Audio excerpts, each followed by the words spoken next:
Fatties for Palestine.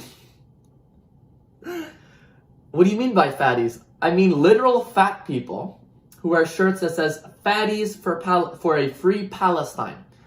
And they're selling these shirts on their, Fat Girl Flow website. Bonjour, hi, welcome back to another episode of Matthew's Always Wrong. And today, got a bunch of news to go over. We'll be talking about the Pro Palestinian protests that are going around at all the college campuses around the US and Canada. But before I get into that, and before I get into, who's funding it and who are the people who are actually doing it and what they actually care about, I just wanted to give a little update on the whole Boeing situation. They killed another whistleblower. He died mysteriously all of a sudden. So yeah, they found another Boeing whistleblower dead. Just a coincidence, by the way. There's no connection between the first guy dead and now him. No connection. All right, so he worked as the quality auditor for a Boeing supplier, Spirit, and worked a lot with the 737 MAX plane, which, as you know, is the one that got grounded in 2020 for being, god-awful and crashing a bunch of times. This guy, Joshua Dean, who's 45. The other guy who died was like 65. All right, this guy's 45, apparently lived an active lifestyle and was in good health. But then all of a sudden, he gets hit with this, this disease. He got influenza B and then goes to the hospital. Oh, his lungs are failing. Oh, let's amputate his feet and hands, and he's dead. Just all of a sudden, oh my God, he must have caught a cold. He must have caught COVID. It's the goddamn vaccine, that's what it was. But no, so he was a quality auditor for Boeing. Then he goes to the FAA and goes, guys, things aren't looking great there. They're kind of, cutting a lot of corners. This happened because he got fired, apparently, for bringing up safety concerns with the supplier and with Boeing. So he goes up to his boss, goes up to the people in charge and goes, guys, we shouldn't be doing this. So I've got a few concerns about the safety of the supplies we're sending them, with the wings that we're sending them. Oh, you're fired. He gets fired. Then he goes, okay, let me go tell the FAA. So he goes tell the FAA, he becomes a whistleblower. He becomes part of the same law firm as the other whistleblower who's building up a big case against Boeing. Goes to the FAA, and then he gets a sudden illness. Gets this influenza B, which generally only affects people who have, comorbidities, who are weak in terms of their immune system. But this guy, 45, so he's not that old, relatively healthy, active lifestyle, but then all of a sudden his health deteriorates. Within 2 weeks, he's dead. It's just odd timing, and it's odd that, another one. I think it's not even a conspiracy anymore. I think it's just out in the open. Boeing's probably just killing people, and nobody cares. Nobody cares. Here's what Boeing should do. Nobody actually cares that they're just killing whistleblowers. They should just go out and they go, look, I think the US military should hire these people. Get whoever they're hiring to kill all these whistleblowers in the Navy SEALs. All right? I bet they could fix the Israel-Palestine situation. Get whoever's killing the whistleblowers to go to Israel-Palestine. They'd fix it. They'd fix Ukraine. They'd fix all of it. Just hire Boeing. Listen, you want to talk about the military-industrial complex? Instead of hiring Boeing to build these bomber planes, just hire their death squad. Boeing Death Squad should be the new top agency. Get rid of the CIA, defund the FBI, just bring out the Boeing Death Squad. That's what America needs. That's what will fix the world. Boeing Death Squads. You don't need police. Just get Boeing Death Squad going. Get the people who are murdering the whistleblowers. Because apparently they got some good weaponry. they've got, the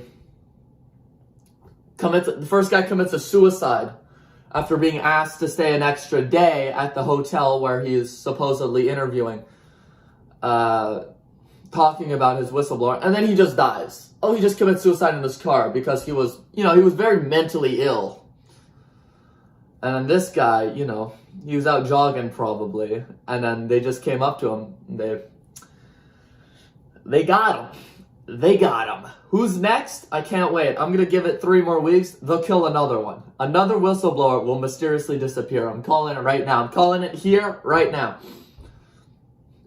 May 8th, I'm calling it. They're going to kill another one. Let's go, Boeing. Anyways, I support Boeing 100%.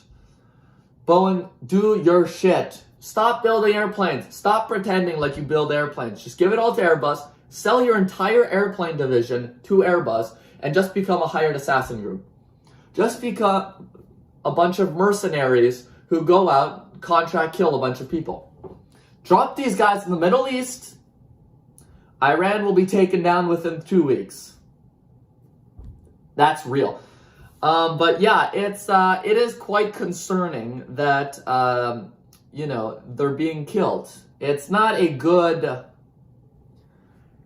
good thing that you have people who are trying to bring to light a bunch of safety concerns where millions of people ride on planes.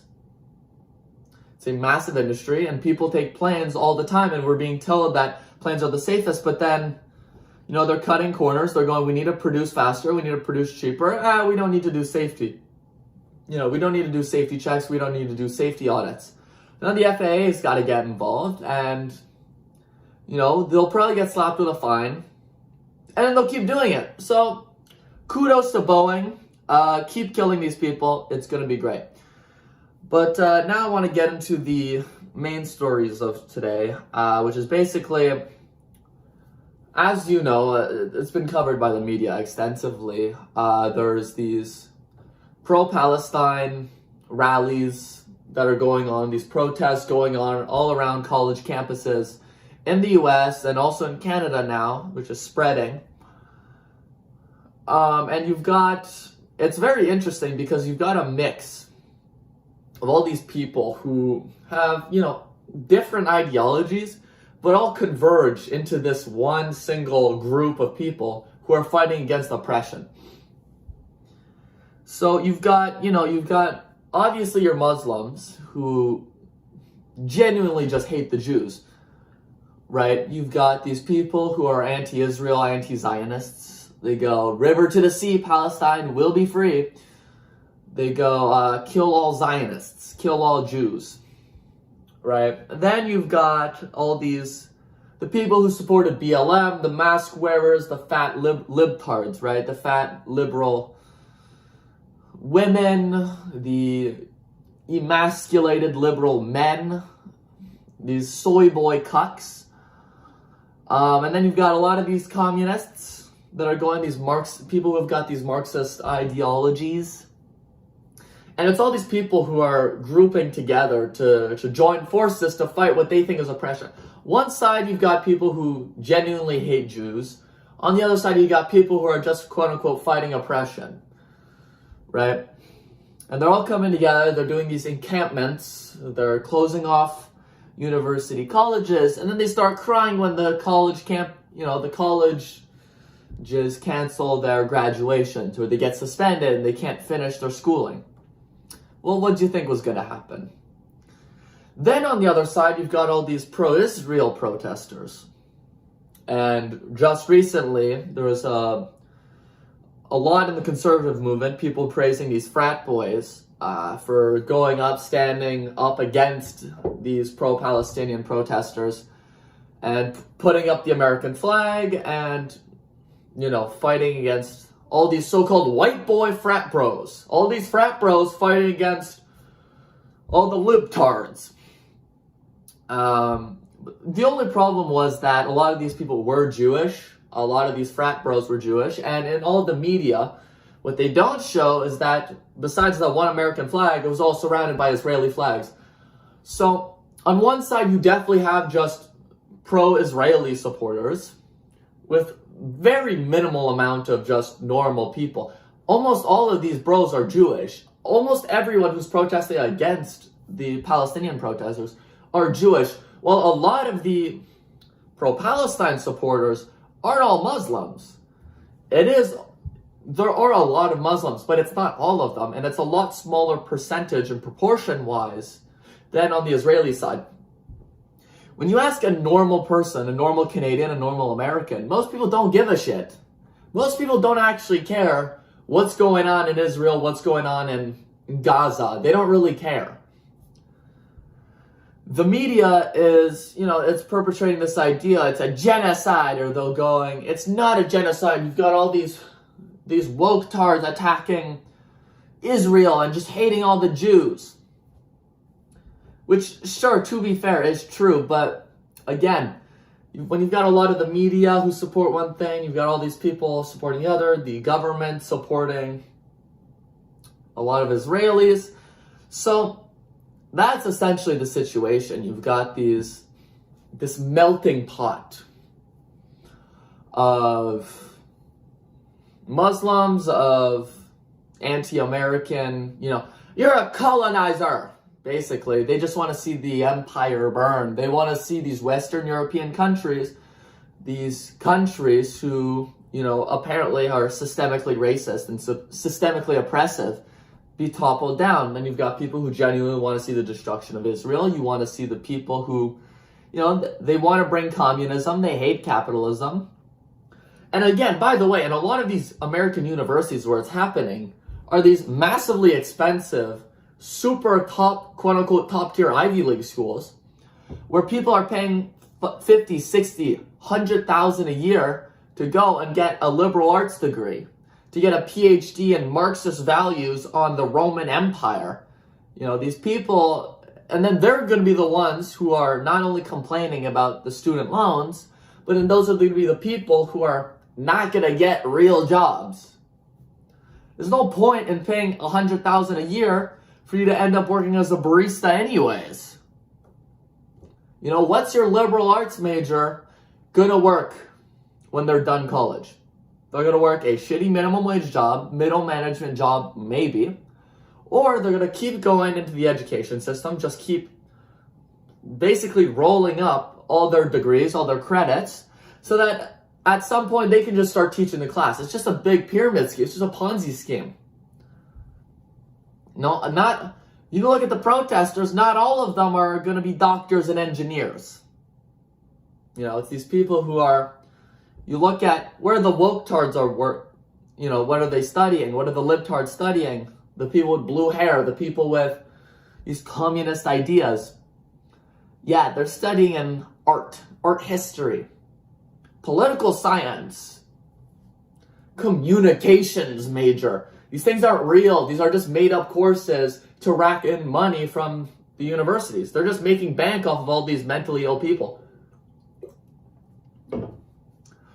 And then what you have is essentially these foreign actors. So you've got a lot of other countries, these foreign countries, who are sending millions and millions of dollars to these top universities.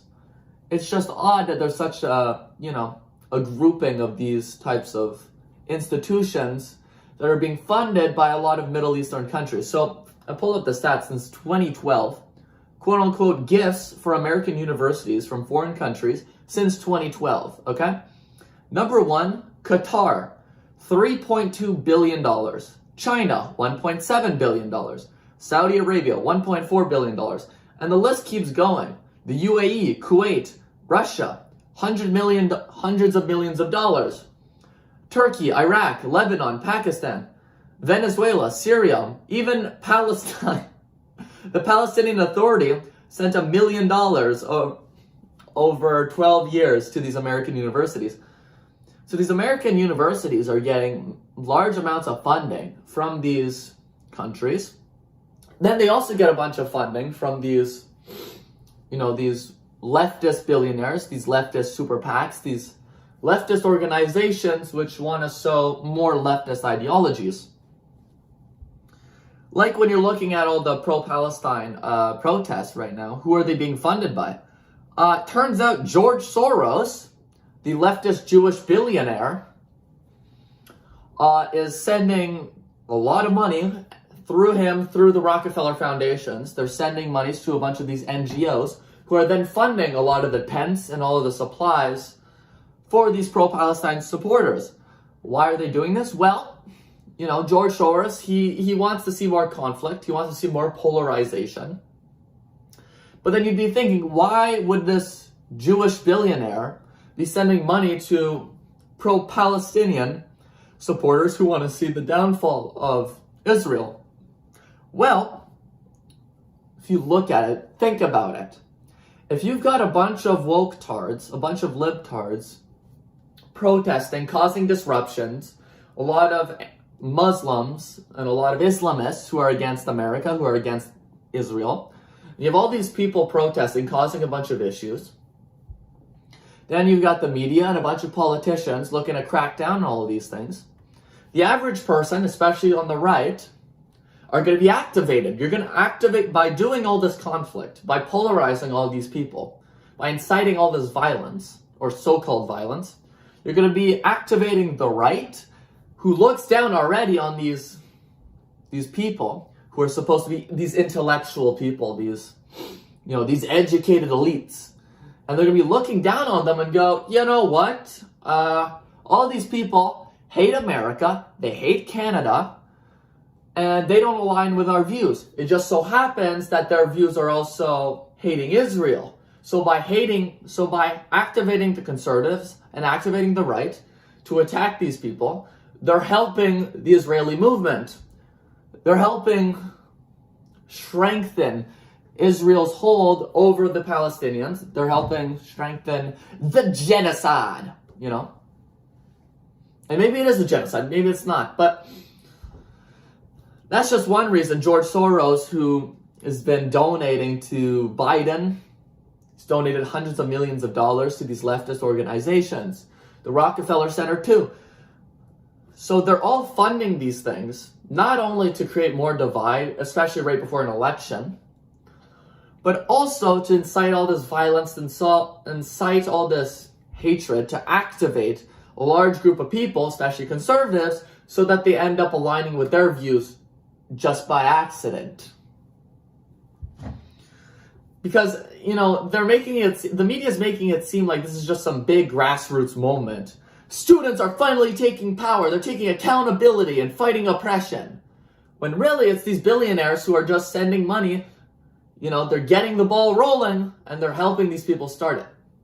It's not like these people are very intelligent too. You see, it's very odd. You see all these, you know, these leftists, woke people, these white women, these white bros. They're not even bros, okay? They're like soy boy cucks. You've got all these people who are also supporting it. They don't actually, a lot of these people don't even know why they're supporting it. They're just going with who's supporting it. Well, it's these more radical Muslims, these people who don't necessarily support the institutions that they live in, even though the most economically beneficial society, this capitalist nations that they're living in, that they're going to schools in, they're paying hundreds of thousands of dollars to go to these schools, and yet the system's still oppressing them.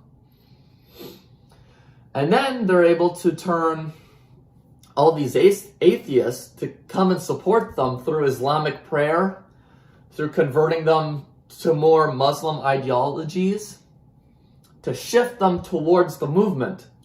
So you saw a bunch of they're having like these prayer times, these prayer groups, where it's just massively all over the campus grounds. You've got all these people, you know, praying getting on their knees praying. And a lot of them are just these atheist people. But Christianity was the issue, but, you know, we can support Islam. Okay. I'm not here to destroy Islam. I'm not here to say anything bad about it. People should be allowed to have their religious ideals. They're supposed to be religious. You know, I'd rather have, you know, someone who's a faithful Muslim than an atheist. But again, you know, it's just this mix. You have all these different people. They all have these different ideologies. One wants to take down America. One sees oppression. One sees racism. One sees the destruction of Israel, and they all come together, and it creates this massive movement. But then also, you've got a lot of these people who have no idea what the fuck they're talking about. They have no idea what's going on. There's a bunch of interviews where people go, "Why are you protesting?" And they're going, I don't really know. I'm just here to fight the movement." It's all these white women going, I wanna help the movement, but they don't even know why they're protesting. You just saw at University of Ottawa, they spray painted a massive Free Palestine graffiti all over the stairs that you could see from the air. But only problem is they misspelled Palestine. They wrote Palestine instead of Palestine, which I think is pretty funny. You've got all these university students who can't even spell the place. It's not a country. The place that they're protesting, which I think is pretty funny. Now, we also want to make it, they want to make it seem, a lot of, influencers and commentators want to make it seem like it's not just a woke versus bro movement. It's not a, communist versus capitalist protest. It's really about these people really caring about Palestine and their Palestinian friends. I just want to point something out. Why is it that you've got 35 Sharia Muslim countries all around Palestine, all around Israel, but none of them want to take in Palestinian refugees? Why is it America, Europe, and Canada who have to take in all these refugees? Why is it that Egypt won't open their border to let in some Palestinian refugees? If they care about their brothers and sisters from Palestine who are fighting the cause, they're fighting the good fight, why won't any of them take in refugees? I find that odd. Isn't that interesting? That Egypt's got a massive border wall? I don't know. Just something to point out. And then this is something else I saw, which I think was hilarious. So we've seen queers for Palestine. We've seen, Allah loves equality. Allah loves trans people. And this is the new part of the movement. So these white women came up with this. I saw this on X a few days ago. They're doing Fatties for Palestine. What do you mean by fatties? I mean literal fat people who wear shirts that says Fatties for a Free Palestine. And they're selling these shirts on their, Fat Girl Flow website. It's these $39 t-shirts that say, Fatties for Palestine. Fatties for a Free Palestine. $39 shirts. The smallest size is extra large, going up all the way to 6X. And I think that's, you know what? At least they're fighting. This is what they say. Palestinian solidarity is not a niche issue. Calling all fatties to show their alignment with immediate ceasefire and a permanent end to Israeli apartheid and genocide. We stand with our Palestinian family, here and in occupied Palestine.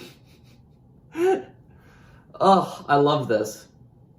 But again, this is just BLM all over again. It's all these people who create these problems in their heads because they're dissatisfied with how their lives are. Oh, we didn't get invited to all the parties. Nobody wants to talk to us because of our blue hair. So they all come up with these ideas that they're being oppressed, just like how the Palestinians are being oppressed. And they're making these parallels going, look, it's the system that's destroying them, that's destroying us. We have to fight against it. The cops want to, the police are pigs, destroy the police. Which is odd, Why is it that during the trucker rally, the trucker convoy, it was a massive police crackdown? You had people getting their bank accounts frozen. And also, but then, during George Floyd, people were able to vandalize, destroy cities, destroy billions of dollars in property, theft, burn down buildings. That wasn't cracked down by the cops. And now this is being cracked down by the cops. I find it almost, it's quite hypocritical from the government to be choosing who they're attacking instead of, either letting all protests go on or shutting down all illegal protests. And yeah, a lot of these protests are illegal. You can't just go over on this private property, break the rules of the campus and go, we're taking over the city, and we're taking over the college. Nobody's allowed in.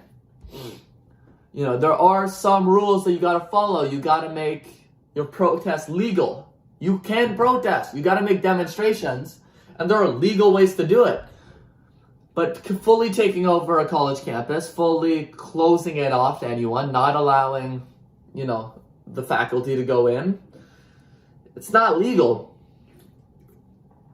So, that's just one of the situations. But what I'm most interested in is actually how these ideologies, and why are they so widespread in college campuses, right? In universities.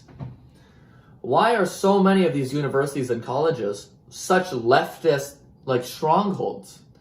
It's almost like a factory for just pumping out these woke-tards, these libtards, these people who support communism, these people who are anti-America, anti-Canada, who are pro all these other things.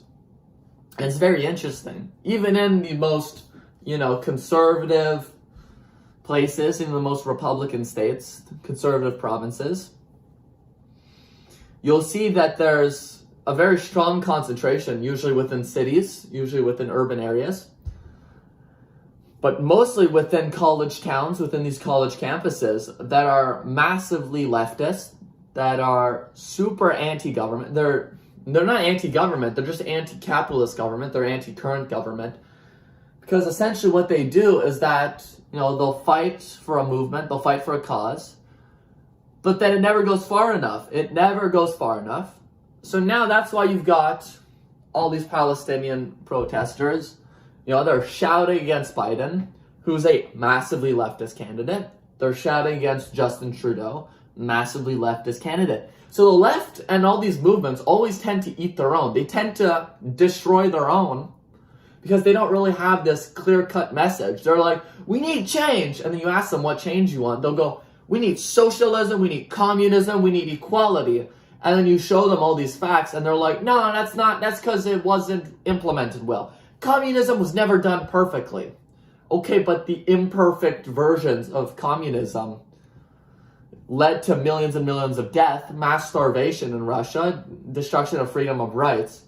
Oh, but capitalism has never been... Yeah, but capitalism, even though it wasn't perfect, still brought billions of people out of poverty, lifted the entire world.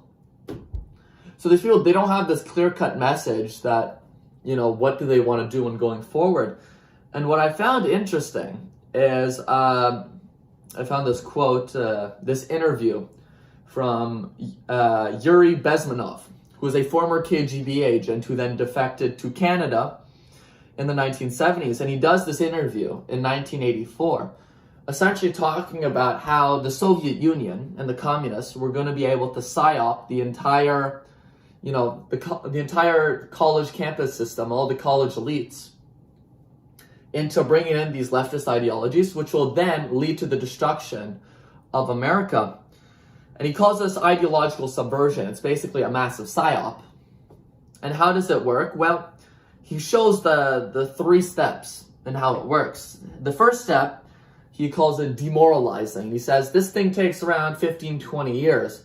And basically you have to convince an entire generation of students that, their entire world system is not working. I'll pull out a few quotes.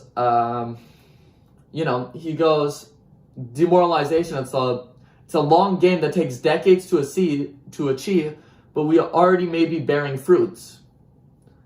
So it's a slow process, which we call either ideological subversion, active measurement, or psychological warfare. And he goes as, to change the perception of reality of every American to such an extent that despite the abundance of information, no one is able to come to sensible conclusions in the interest of defending themselves, their family, their community, and their country. Which is interesting, right? Bezmenov describes this process as the great brainwashing that has 4 basic stages. First, called demoralization, which takes from 15 to 20 years to achieve. That is the minimum number of years that it takes to re-educate one generation of students that is normally exposed to the ideology of this country. He makes the example of the 1960s hippies, who then went into become these government bureaucrats. They became in high levels of government. And then they were essentially contaminated with Marxist-Leninist values. And then they were able to then propagate it throughout the government. He goes, they're programmed to think and react to certain stimuli in certain patterns. You cannot change their mind even if you expose them to authentic information. If you prove that white is white and black is white, you still cannot change the basic perception and the logic of behavior. And that's exactly what you're seeing with the left today. If you criticize any of their ideologies, you criticize them on climate change, on gender ideology, on immigration policy, on economic policy, they'll go, no, your facts are wrong. You can show them that immigrants cause more crime. Multiculturalism has failed. And then they'll go, no, that's just because you're racist. And they're unable to actually change their ideas. They're so stuck to their ideology that any new information they just completely block out. And it's exactly what you're saying. He's saying this in 1984. And then he continues. Demoralization is a process that is essentially irreversible. He thought that in 1984 that the process of demoralizing America was already completed. It would take another generation, another couple of decades to get people to think differently and to return to their patriotic American values. Here's the state of a demoralized person, he says. As I mentioned before, exposure to true information does not matter anymore. A person who is demoralized is unable to assess true information. The facts tell nothing to him. Even if I shower him with information, authentic proofs, with documents, with pictures, even if I take him by force to the Soviet Union and show him a concentration camp, he will refuse to believe it until he receives a kick in his fan bottom. When a military boot crashes his balls, then they will understand. But not before that. That's the tragedy of the situation of demoralization. You see this everywhere. People are unable to, and they don't want to change their ideas. He's right. It's worked. And all these people in the 1980s who are in the schools, who got indoctrinated, are now in the government. They're the ones running, they're the ones running Joe Biden's president. They're in the Senate, they're in Congress, and the Parliament.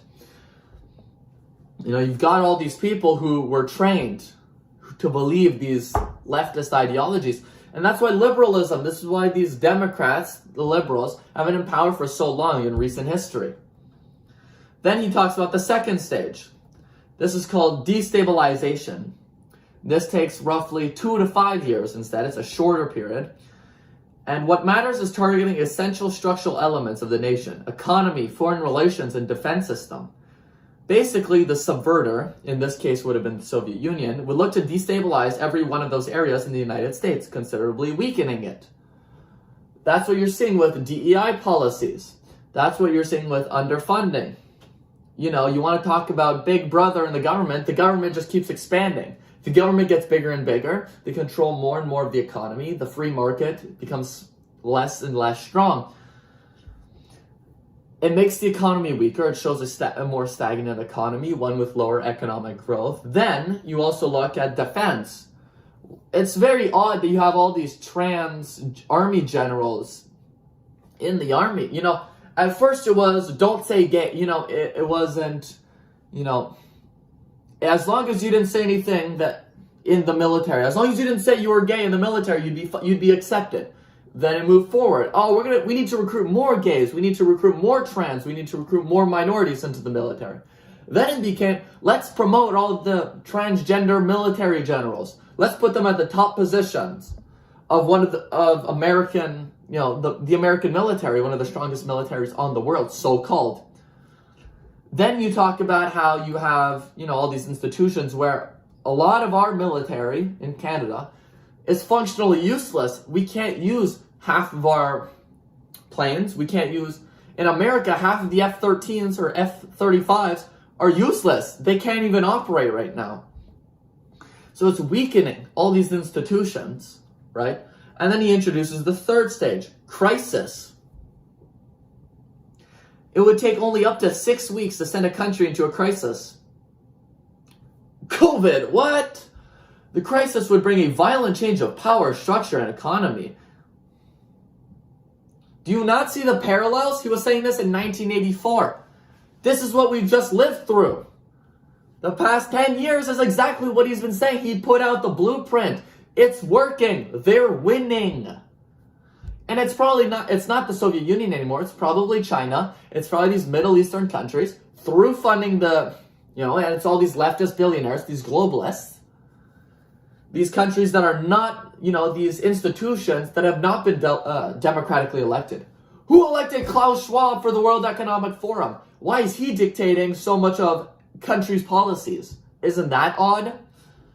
It's probably China now through TikTok, through all these other things. Which, by the way, I don't support the TikTok ban, but, I do support banning TikTok and banning most social media, but you're against free speech. Shut up. Shut up. The fourth and final stage would be called normalization. This is when your country is basically taken over, living under a new ideology and reality. Oh, a new ideology, a new reality. Why do you think people are so unhappy with the status quo? The normalization after COVID, where the government just keeps spending money, it's weakening the economy. The government gets bigger, it takes more control. They want to keep passing more and more bills for so-called hate speech when it's just infringements on free speech. They want to bring in millions of migrants. They want to destabilize the current population. You have all these leftists who are brainwashed going, multiculturalism is good. We need more of other cultures. Yeah, okay, buddy. Okay. They want you to think that we're not at war. We're at war every day. I've been saying this. We're being attacked by globalists. He said this in 1984. He goes, it's somewhat terrifying, okay? It may think it is living in peace. The United States thinks it's living in peace, but has been actively at war with Russia and for some time. Most of the American politicians, media, and education system trains another generation of people to think they are living in peacetime. False. The United States is a state of war, undeclared total war against the basic principles and the foundation of the system. The media is just perpetrating these ideas. It's just amplifying it. They're amplifying the divide. Everything he said in 1984 is true. It's happened, it's been happening, and we're living in it. There's a reason why, nothing seems to make sense. Politicians don't seem to make sense. They lie. They gaslight. The media, it's lying to you. It's destroying you. It hates you. People used to be able to walk the streets. Women used to be able to walk the streets at night free. They used to be able to ride on the subway at night. Totally fine without being attacked. And now, you look at Britain. People who have iPhones getting off bus stops, and there's just gangs of these migrants with machetes on the street ready to rob you. You've got bus drivers being punched in California because they don't want to pay for the tickets. You've got homeless people sleeping in the metro. You've got people doing crack on the streets in British Columbia, in California, in Washington, in Oregon. Do you not see that these leftist organizations have completely enveloped the minds of our leaders, of our institutions? You go to any educational institution, and they just keep pushing the same narrative. You have to accept the gender ideology theory. All the bathrooms at my college are gender neutral. What does that mean? Why are they gender neutral? Why can't there be a separation between male and female? Oh, because it infringes on trans people. Trans people aren't real. They're just mentally ill people. They're just people who have mental illnesses. Now, I'm not saying it's a bad thing. I'm saying we do need to help them. But we shouldn't be telling these people and affirming these people's idiotic ideologies. So yeah, that's what's going on essentially with all these protests too. It's the accumulation of this. It's the melting pot. You've got all these people, different ideologies, who all hate the same thing. They all hate the the people in power. They hate the whites. They hate, the colonizers. They hate Israel. So yeah, that's what's going on. And you've got all these people joining the groups. And again, I want to go over a little bit about these. This is what we need to fight for. The frat boys, look, they had the good idea.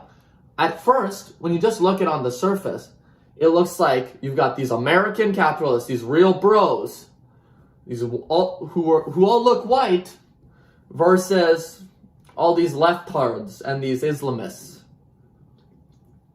who are fighting against the system, who want to see America taken down. That's the media, that's the narrative they'll tell you, but in reality, that's not really what's happening. It's just more Israeli Jewish versus non-Jewish. That's the divide. But I think they had the good idea, and I think we need to rally more frat bros who are not Jewish, who aren't just there fighting for Israel. I think they should be fighting for Canada One. They should be fighting for Canada One. They shouldn't be fighting for Israel One. They shouldn't be fighting for any other country one. We need more bros to come out who dress properly, who come out with the Canadian flag, with the American flag, and they go, we support America, we support Canada. That's what they need to do. You need to do that in Europe. Where are all the British students coming out and going, we support Britain? Oh wait, the government's just cracking down. You hold a British flag at a Pro Palestine rally and you get arrested. It's just hypocritical. They don't like the right. The government doesn't like the right. What a shocker. They want to bring communism. They want to destroy your country. They want to destroy Canada. It was an argument. Canada's not a real country, just like Israel isn't a real country. Why don't you leave then? All right. I'm not here to say I support Israel. I don't really care. And I'm saying most people don't care. Most people in Canada, in America, don't actually care about this divide. There's only three groups of people who really care. The Jews, the Israelis, the Zionists, and on the other hand, you've got the Muslims, the woke-tards. They're clashing. Everyone else is just watching this. They're seeing the media, they're seeing what they're being told, and they're kind of choosing the side. A lot of the conservative movement picked the side of Israel. I'm just going to say that. So this summer, this is what I'm proposing. Bring back White Boy Summer. White Boy Summer is finally time to be back. Okay? Bring back White Boy Summer. You come out. You go out. You dress nice. You put on your polo. You put on those khakis. You dress in your Hawaiian shirt with a belt and your beige khaki shorts. Let's get this thing going. Let's get this movement going. White Boy Summer. Put on your pit vipers. Let's go. Carry around the Canadian flag.